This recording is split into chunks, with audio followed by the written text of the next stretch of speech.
Richard is the clinical director of the Therapy Institute. He's an author and he also writes regularly for the Irish Examiner. He has a fantastic insight into dyslexia, both from a professional and personal angle. And I'm sure I speak from everyone, for everyone when I say we are really looking forward to hearing this wonderful insight. So just before I hand you over to Richard, I want to remind you that we are recording part of this session. So we're recording Richard speaking, and then we will be stopping the recording for the question and answer session.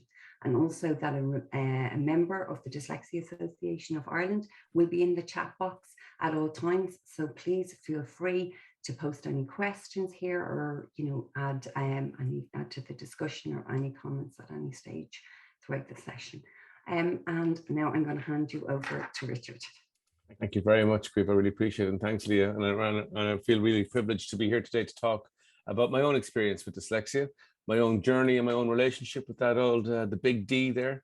And I suppose for me to be sitting here, in my 40s, 20 years ago, this would have been something I would not have ever imagined, that I'd be an ambassador for dyslexia and that I'd be speaking so openly about it, because for so much of my life, I've kind of tried to hide it, try to work around it, try to outmaneuver it, like the old king who tried to keep the tide out with the spoon, tried everything to kind of push this thing back. And I suppose what I want to start off, and I want to describe my own experience, first of all, growing up with dyslexia, and then my, going into education and then into clinical work as a psychotherapist and a family therapist. And then I want to talk about the neuroscience behind it and how it helps us, well, how it changes how we talk to ourselves. And that's the way, when I wrote that article back in April, it took me a long time to write that article. It took me a long time to kind of really just put it out there that I'm dyslexic, because I've worked with so many students over the years, and I could see the deleterious impact it was having on their mental health and the stigma that people hold, because I held it myself. And I was very slow to say to a student, I'm dyslexic also, because I worked in schools for many years and I lecture in universities. And the last thing I thought that people would want to know is that their teacher is dyslexic. They might lose a little bit of faith in their understanding or their knowledge. That was my own internalized prejudice, of course. And it took me a long while to figure that out. But I just want to start here with the beginning of it all. I was the youngest of three boys, and I grew up in Cork. My father was a writer and a journalist for the Irish Times. And so literature was all over the family. Books were a really big part of the family growing up, and reading was a big part of the family. So I couldn't understand how I found it hard to read at times. And especially I found it really hard in school to read on the line to the next line.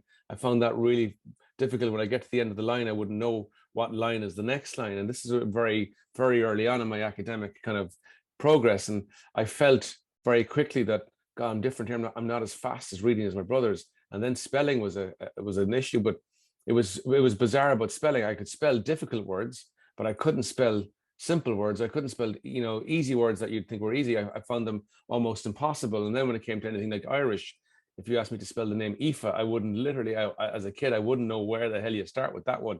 And it was just, or even Cuiva would have been a problem for me, to be honest. If I was sending you a Valentine's card, Cuiva, that could have been a whole different thing, right? And so going through school, I had two brothers who were very academic and very bright and very intelligent. And I kind of knew that I was okay too. I knew that I was kind of bright and intelligent too, but very quickly I began to think, maybe I'm not so bright, maybe I'm not that intelligent. And the teachers were telling my parents, no, there's nothing wrong here. He's fine, he's doing fine, he's grand, there's nothing wrong here. And I was saying to my parents, I think there's something, I can't spell like Cian and Shane. But when I used to do my homework, then I used to take it, I couldn't write with a pencil, and I found that very difficult. I used to go up with my dad had a typewriter, and I used to type my homework. Now I'm only about 6 or 7 doing this stuff now. I used to type the homework, and the teachers wouldn't accept it. They'd say, look, you're not allowed to type. This is back in the 80s now. This is early to mid 80s. They said, you can't type your homework. And I said to them, but I find it much easier to do that.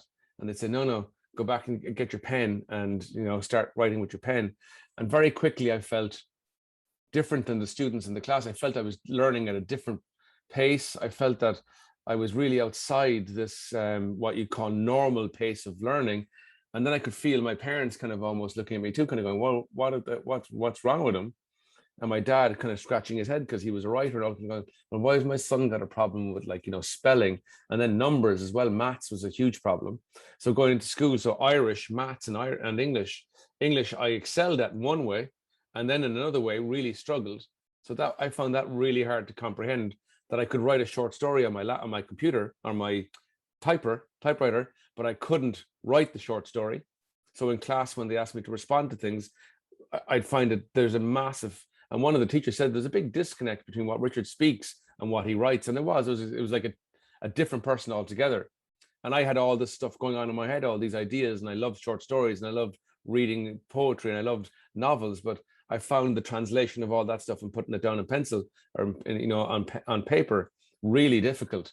And it was so frustrating. And it started around 6 or 7. And it's the kind of age now I know from my psychological background, it's a really important age for the development of a person, where you develop all the stories that you tell yourself about yourself. And it's incredible because we live those paradigms, those beliefs out.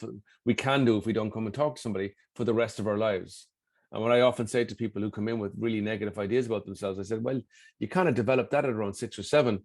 Would you listen to us? Would you take advice from a 6 or 7-year-old? Well, you are right now. The internal 6 or 7-year-old is giving you advice and telling you, you know, you're stupid, you're not that clever, you're not that beautiful, you're not that funny, you're not that, people don't like you. All those nots, they develop very early on in our formation. And there's a bit of a neuroscience behind that. You know, they say that, you know, neurons that fire together, wire together. So how we think, we have billions of neurons that are firing, right? And so we have all these thoughts, but one thought connects. So that neuron connects with this one, right? So let's have it say, I have a thought, I don't think I'm that bright. All these other thoughts that I am bright, I am clever, fall away. And then the neural growth factor knits around this. So your thought becomes like really solid. And so when you think about yourself, you think, I'm not so clever. Now you go into school, there's nothing going to label you like the school system in Ireland. And you go into school and a teacher says to you, you know, just spell it, it's simple. Why don't you spell it? Just spell it like the rest of them. Now it becomes a pathway. Now you get confirmation of the thought. So now you think it, first of all, I don't think I'm that intelligent, or I'm not beautiful, or I'm not funny, right?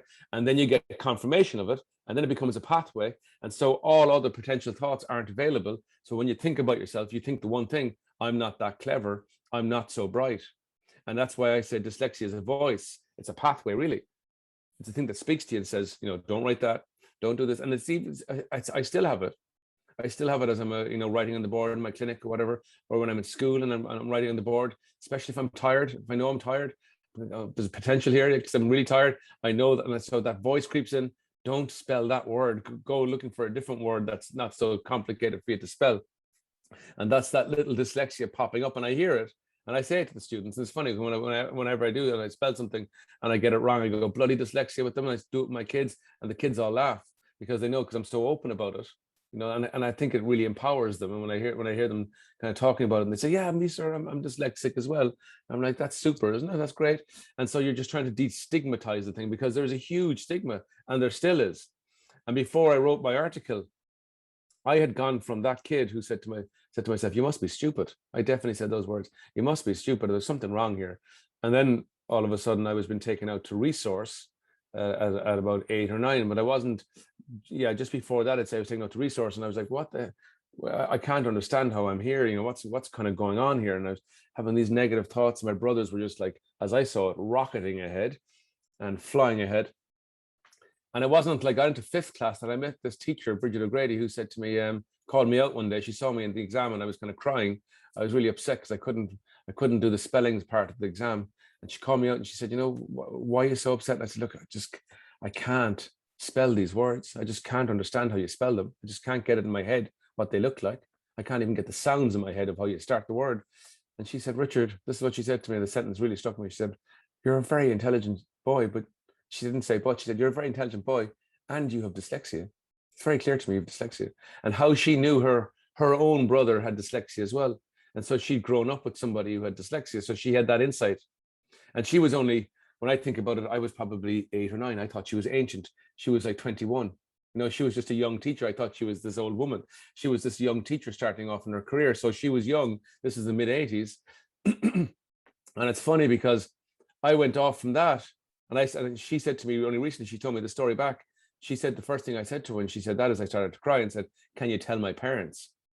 Because I wanted them to know, look, this is what it is. It's not that I'm stupid. It's something. It's a thing, right? And even in the 80s, you know, dyslexia was seen as being something that we made you stupid, but at least it was something, you know, it wasn't just unexplainable. And And then she called the parents down and all the rest of it. And I went away for a test in dyslexia and then came back that I had dyslexia.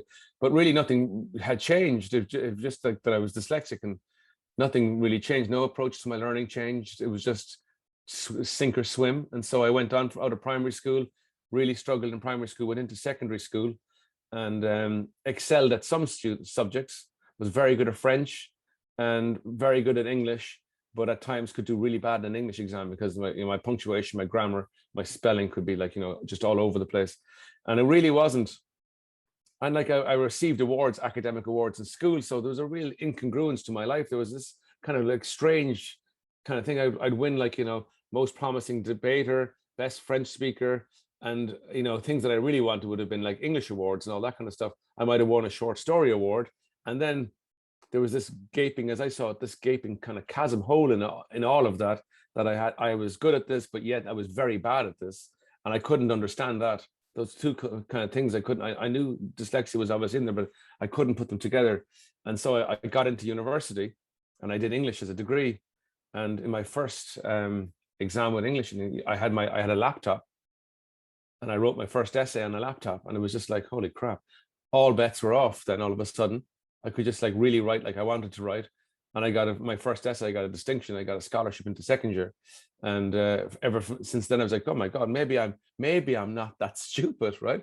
And that's kind of the way it was. And even my brothers would I knew that they had a kind of an idea about it as well. And they held their own ideas about it.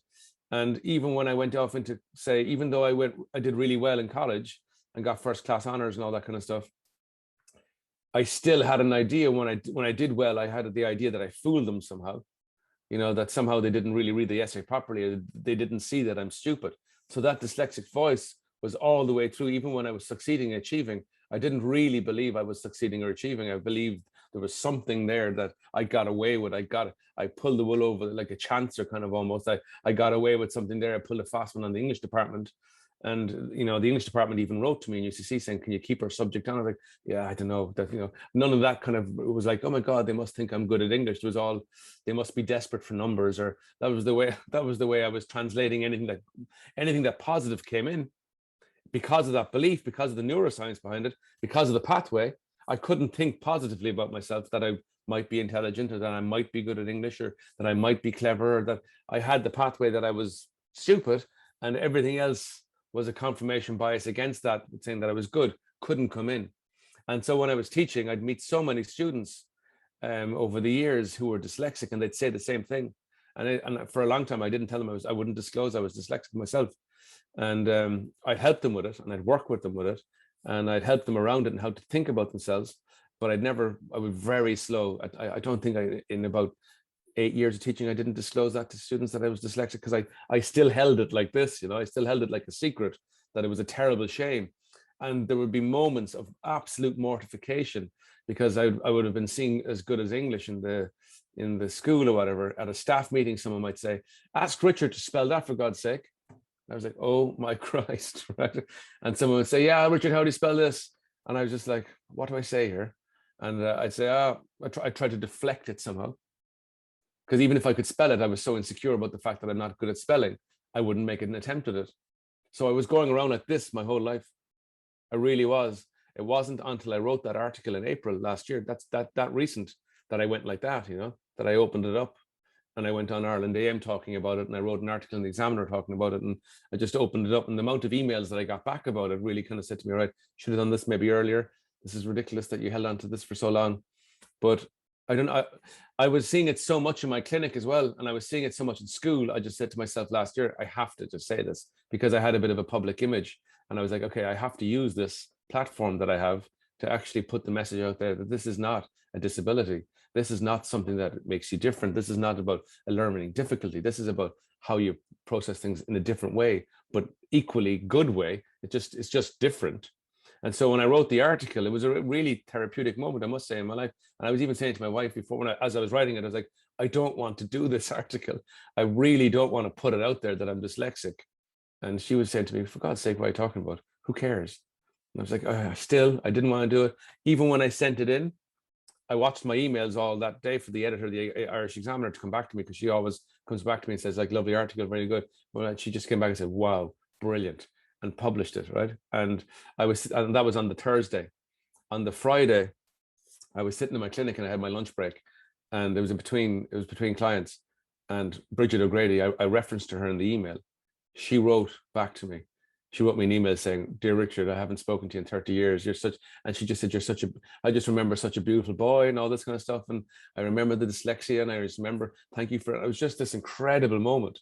I absolutely bawled, crying. I was absolutely just like ridiculously overwhelmed. And it was all the emotions. It was all that, I can even feel it now a little bit. It was all that boy that hid himself, that boy that thought he was stupid, that boy that really went around like this, trying to keep a terrible secret that he felt was a terrible secret, that he had something terrible inside him to hide. And that was that dyslexic voice that said, "You're stupid, you're not that clever, you're not that bright, your brothers are way more intelligent than you." And, you know, that thing that was going on constantly. And when I did things that I achieved well, and I thought, you know, I kind of fooled them somehow. I got one over on them, or they didn't see me properly. They didn't see that I'm stupid. And it was just that article that I put out there. And that's how, you know, how I'm sitting here today, is that I suppose I just opened myself up and said, look, this is what I've been dealing with all my life. And I saw it in my clinic. I'd meet doctor. I met a doctor there a couple of months ago, said to me he was looking forward to retiring because he wouldn't have to be worried about writing prescriptions. And, you know, and what I noticed in my clinic was that when students came in and adults talked about it, it was almost like that moment of coming out about their sexuality. They said, you know, I'm dyslexic. And it was almost, you know, I've been hiding this. But I've seen though the destruction that it brings into so many lives, the negative paradigms that it creates, and then how you live those paradigms out your whole life. And that you, at times, what I've noticed with people who are dyslexic, they create this incredible personality around them about themselves. They create this huge personality to deflect from the fact that they think they're not so good, they're not that valuable. So they try to hide it under this massive personality. And I was trying to explain to people in the clinic, you've nothing to hide here. There's nothing to hide. And then I hear myself saying it. I was like, well, I have to stop hiding too. And that's what kind of got me to write the article. But then as I was, you know, starting off my married life and we're deciding to have kids, I was worried about dyslexia. I really was, that it would come down through the generations. That's how I saw it, as something that kind of sneaks down through the generations and lands on randomly on whoever's unlucky enough to get hit by it. And I could see very quickly that my eldest daughter was dyslexic. She was doing all the things that I saw myself doing years ago. She was learning stories, brilliant rote memory, learning stuff off by heart. And then when she was reading, she was pretending to read the story. She wasn't actually reading the story. She had all learned off exactly where the story ends, turn the page over, start the story again. It was just so, my wife was like, my God, she's amazing. And I was like, I know what you're up to. And so I'd say to her, I'd cover the page and go, what's that word? And she'd say, no idea. I was like, ah, gotcha, right? And so what I did hugely was work on the stigma around it, because I just know myself about neurons that fire together, wire together. If she is going to develop this internalized voice that tells her she's stupid, it's going to be destructive for the rest of her life. And it's really important that we really start to destigmatize this thing. And we don't really fully understand what it is, you know, fully. Well, how can I be good at French and fluent at French spelling and bad at English spelling and say that I have a problem with language? It just, you know, the thing is, we don't really understand it. And so it's important that we open it up, and just when people have it and people live with it, that they feel that it's not something to hide. It's something to be, I know it sounds incongruent to what I'm talking about, but it's something to celebrate. This is the uniqueness of how you learn. Dyslexia has brought an incredible amount of positive things into my life. It really has. I mean, all that kid who felt isolated, all that child who felt different, that galvanized me in my pursuit towards inclusivity. That galvanized me towards, you know, teaching teachers how to think about students in a way that doesn't label them. That's a huge part of the study that I do. Like last year, I was awarded a Fulbright scholarship to go off to America and to explore all that stuff. I would never have done any of that had it not been for the gift, really, of dyslexia. You know, it never felt like a gift when I was a kid. It felt like a torturous, you know, boots of lead type of thing. But it's been a real gift. When I really look at it, it's been a real gift. And I'd say to any parents here, it's really important that we speak to our kids in a positive way about it. Not that we condescend them about it, but that we speak to them about it in a positive way. Because I hear it so much in my clinic. I hear parents, and I only heard it yesterday in my clinic, a father saying to me, you know, he's not that bright, he's dyslexic. And I have to watch myself in those moments, obviously, because I'm like, there's a lot comes up for me in those moments, and I have to watch my own reaction and not to be judgmental. And I ask him, what makes you feel that, he's not so bright, and why do you think that and dyslexia are linked, and what do you think of dyslexia? And it was basically what I hear from parents is like, you're not so good at language, you're not good at English, he's not good at learning, he has a learning difficulty. And it's really important that parents change their understanding about how they speak about dyslexia, parents and teachers. And I hear with teachers as well, teachers don't understand dyslexia either, and they think it's like a learning difficulty and that the person is not so bright. Sure, he's dyslexic, he's terrible at English. Like, that's not it.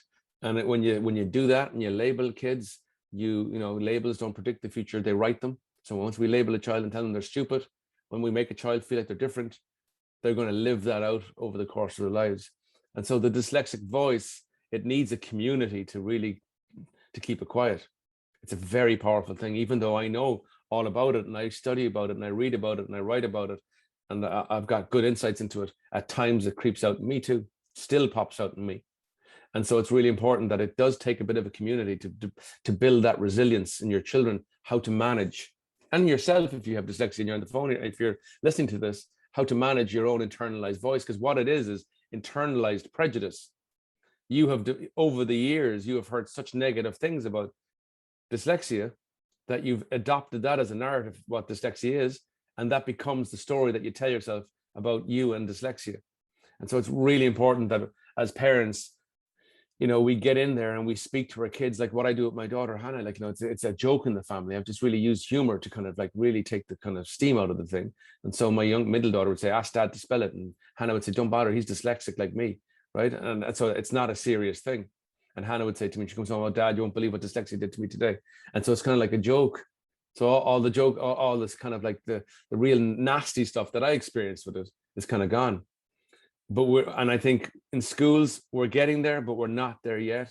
There needs to be a lot of education of teachers. And that's the work I kind of do, teaching teachers how to think about students who have what you would call learning difficulties.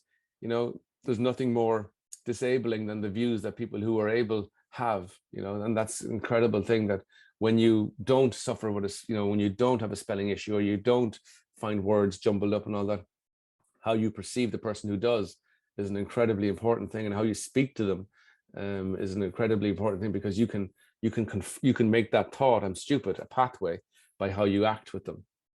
And I think the work that we need to do, all of us, is free ourselves from those paradigms.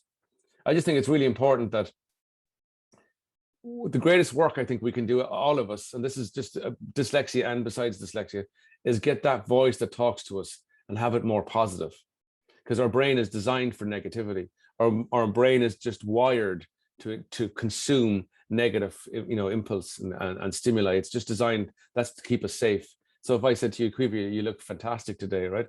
And then someone else says, Quiva, God, what's wrong with your eyebrow there? You're going to feed on the thing about your eyebrow. It's going to be the thing that you consume. It won't be the compliment you received. It'll be the negative thing that you received, right? And the same happens about, any part of our lives. When we feel that something is slightly negative, or something in our lives is like, there's something wrong with us, we're going to consume that. We're going to look for evidence to prove that that's there, that there's a reason why that's there, and you have to be alarmed about that, and you have to protect yourself around that. That's just a part of our evolutionary past, from our evolutionary past. To be kind of free and not thinking about yourself would pretty mean you'd be pretty dead pretty quickly. So we're constantly looking around us, looking for negative, and so we have to help our voice to speak to us and be able to consume the positives and understand that the negative is there, but you can also live with positives. And it's about developing the positive. It's about reframing how you see things. And I think people who have dyslexia have a very negative way at times of seeing things. And I think they go around like this position, right? Like really, really like they've got something to hide, something terrible, like they've murdered somebody, there's something terrible here, and they should be going around like this. And our kids go around like this too. And I think when we differentiate our kids and take them out of class and we put SNAs into the class, we make them feel different, we make them feel stupid. And it's really important that we help them to, we have to change how we do all of that stuff, but we also, as parents, have to help our children how they interpret what's happening in their life. And I know in my family, dyslexia is a part of the family, and it's not a negative thing. It's not this destructive thing. It could easily be, but I've worked endlessly, I would say, with my kid, more than my wife, I'd say, in this matter, because I've had it and I know what it's like. My wife doesn't have dyslexia, so she doesn't know what it's like. And I spend an awful lot of time talking to Hannah about it, and, you know, showing her Einstein and saying, look what this guy did. You know, look at Einstein, showing her W.B. Yeats, you know, the Lake Isle of Innisfree. Look at his poetry, what beautiful poetry. And she's obsessed with the Beatles. So I say, look at John Lennon, like, you know, look at I Am the Walrus. You couldn't write that if you didn't have dyslexia. You know, I'd say that kind of stuff to her. I said, what a gift that is. I am he as you or me, and we are all together. I am the walrus. Cuckoo, could you? Like, what the hell does cuckoo, could you mean, Hannah? She's like, I don't know. I was like, exactly. That's dyslexia for you. That's a guy messing around with words. That's a guy who doesn't see the rules. And that's what dyslexia does for you. It allows you not to see the rules. And, you know, it's helped me to write poetry, and it's helped me to be a writer. And she loves writing, but she has dyslexia, and you can see it in her writing. But she loves writing. She loves the creative process. So it's about really reframing this whole thing. You know, it's really about helping us and me, and I have to reframe it for myself a lot still. As a human being, I have to reframe it, and because at times when I'm at conferences and I'm considered this expert at something, I have to stand up and go, oh dear God, here we go. And you know, I have to reframe it, you know, and I have to be able to say, well, you know, I'll give this a shot, and if these words don't make sense to you, let's see what happens. And I'm not so bad anymore. I was like a very dyslexic as a kid, but I'm not so dyslexic anymore. I've really worked it out. I've really worked it and just like learned spelling, like just learned them off. Not that I know why they go the way they go. I just learned them off by heart.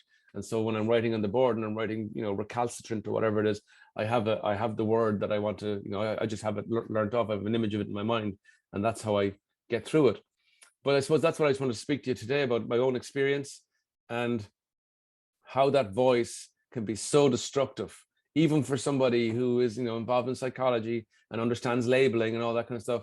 It is such a powerful voice, even now, you know, even though I know all of this, and I've outed myself as being dyslexic, and I've been on TV talking about it, on the radio talking about it, and my students in the school come up to me and say, that's amazing, thanks a million. And I find that just so uplifting. They come up and say, that took a bit of courage there, sir, thanks for saying that. And I'm like, geez, you know, thanks a million for coming up and saying it to me, because I was really not certain about doing it. I was really not so confident about doing it. I wasn't that brave doing it. I was kind of like, oh, should I do this or not? But it's, again, what a gift it's come into my life. You know, Dyslexia Association of Ireland has come into my life. And honestly, I have to say, being an ambassador has meant an awful lot to me. It really has meant, again, a bit of power from this whole thing. It's meant an awful lot. As I'm saying this, I can feel myself welling up a little bit, but it really has meant an awful lot to me that I could be involved in an organization that's out there. If only, you know, I had it when I was a kid, that I felt there was an organization like that being dyslexic wasn't such a terrible thing. What a gift that would have been. But here I am now, and, you know, been a part of this organization. I hope that in a small way, if it's just one child that hears the story, if one person hears my story and thinks, God, well, he didn't turn out so bad. I mean, you know, things weren't so bad for him. Maybe there's a chance for me to turn out so well. And I think that's the work we need to do, all of us, is just say, you know, I have this thing. And there are so many of us who have it. That's the reality. But we're going around like this, pretending we don't. And we're denying a bit of us who we are. And the more that we stand up and say, you know what, this thing means nothing to me. It meant a lot before, but it means nothing to me now. And in fact, it's kind of given me a lot. It's given me this organization, the Association of Ireland. It's given me insights into my daughter. You know, it's given me so much. It's helped me write articles. It's you know, it's really given me insights, and it's helped me with students in school who I see. They come up to me and they say, Richard, this is what this. If I had a penny for every time I hear this, I'm not book smart. Right? They said to me, I'm not book smart. I'm like, hang on a second. You're not book smart. I said, okay, who told you this, first of all? And they'd say,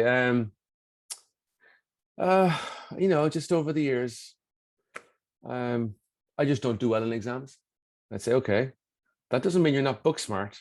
That means exams aren't something that you like to do particularly. And I said to them, you don't know what you're good at yet.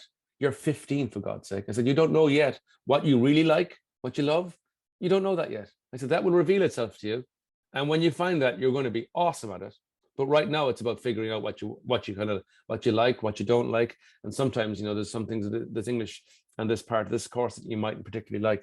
But I'd always say to the students at the start, I don't care what you think you are at English. We're all starting at the same level. I have no preconceived ideas about who you are or what you are at English. We're all starting from scratch here.